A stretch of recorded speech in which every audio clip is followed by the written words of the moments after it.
Imagine this. You're a police officer, all alone in the thick, whispering woods, following a frantic 911 call about a dead body. The air is crisp with December chill. Leaves crunch under your boots, and every snap of a twig sends your pulse racing. You push through the underbrush, guided by a stranger who's acting a little too jittery. Then, there it is, a blue tarp bundled on the ground, stained dark with what looks like blood.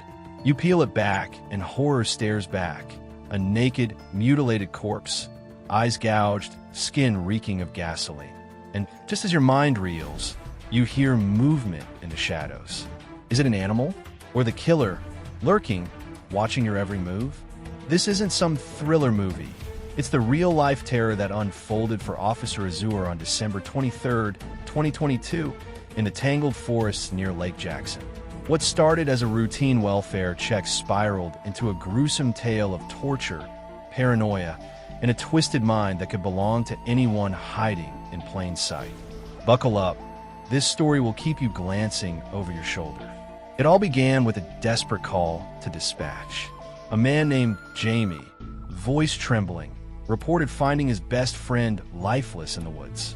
Officer Azure, a seasoned cop with the Lyon County Sheriff's Department, was first on scene. He arrived to find Jamie and another man, Robert, pacing anxiously at the forest's edge. They claimed their buddy, James Laden Decker, was out there dead. Considering the gravity, a potential homicide, Azure had no choice but to follow Robert deeper into the trees, even though backup was minutes away. "Just give me a minute," he radioed, his voice steady but edged with caution. "I'm heading down to take a look." The path was narrow, overgrown, the kind of trail that swallows sound and light. Robert led the way, chatting nervously about spotting a knife on the ground. No blood, he swore, and how he'd picked it up before realizing what lay beneath the tarp. Azure nodded, but his mind raced. Why touch evidence? Was this guy involved? "We're gonna need fingerprints from you," he said firmly, ruling nothing out. They pressed on, the woods closing in like a living thing. Then, Robert pointed. "Over there." Azure approached, heart hammering. He lifted the tarp's edge. "Oh, expletive," he muttered into his radio. There was James, face down, naked in a crimson pool, cuts crisscrossing his body like a madman's canvas. A knife lay nearby, glinting innocently. Azure backed up, instructing Robert to stay put. But then, rustling, branches cracking east of his position. "I've got movement in the woods," he whispered urgently over the radio. "Sounds like it's heading this way." Was it wildlife? Or something worse? His hand hovered near his holster as he scanned the trees, every shadow a potential threat. Backup arrived just in time, flooding the scene with flashlights and urgency. Paramedics confirmed. James was cold, rigor mortis setting in. The camp nearby was a mess. Tents slashed, clothes scattered, a fire pit with what looked like burned garments. And the smell, acrid like gasoline. "He's got gasoline on him," one officer noted, peering closer. "In his lungs? Stomach too?" The injuries were barbaric, blunt force to the head, strangulation marks, broken ribs, teeth shattered, eyes hemorrhaged, skin sloughing off from chemical burns. Worst of all, carvings on his body, like some ritualistic horror. They were going to torch him, Azure realized, chills racing down his spine. One resident was missing from the camp, a man named Dusty McDonald, who lived nearby in his grandfather's house. Witnesses whispered his name like a curse. Jamie, the 911 caller, spilled first. "I heard arguing earlier. Went over, saw Dusty on top of James, yelling about talking smack. Earlier that day, Dusty had allegedly stormed a tent with a hatchet, slashing it while hunting for James. Rick, another camper, had called the cops then, but Dusty vanished before they arrived. Stay away, the officers had advised. But Dusty didn't. As more statements poured in, a timeline emerged, thick with tension. Morning, Dusty, paranoid and raging, hacks at tents, threatens Rick. Afternoon, he finds James.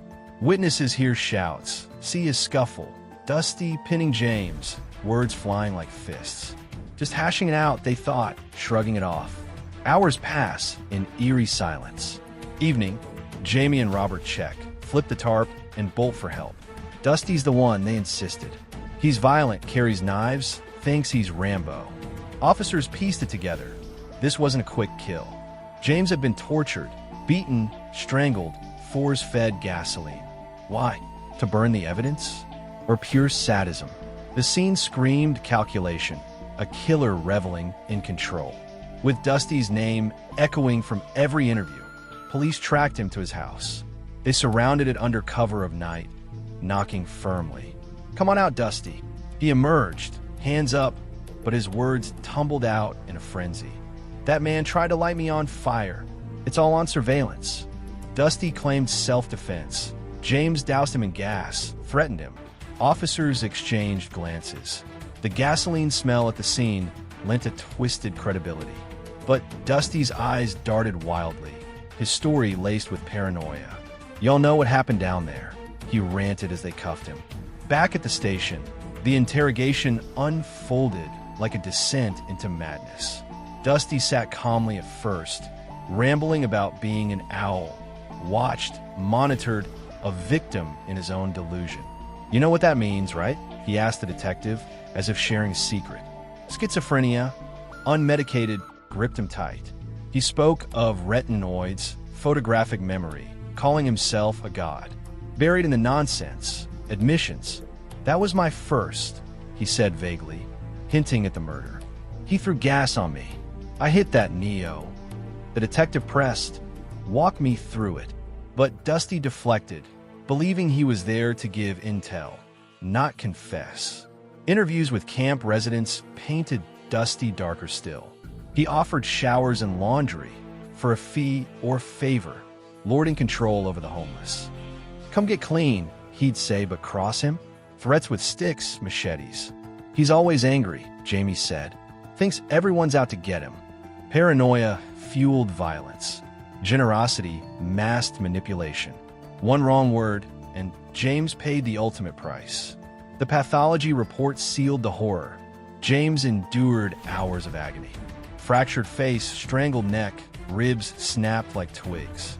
Gasoline inhaled, swallowed, skin blistering as he gasped his last. Dusty, processed for evidence, faced first-degree murder charges. His case lingers, a shadow over Lyon County. In the end, this tragedy reminds us how fragile safety is. One moment, a forest walk, the next, eternal darkness. James was just a guy down on luck, trusting the wrong friend. Dusty? A ticking bomb of delusion and rage. If you've ever felt that prickle on your neck in the woods, remember, sometimes the real monsters hide in human skin. Stay vigilant, because out there, in the rustling leaves, evil waits.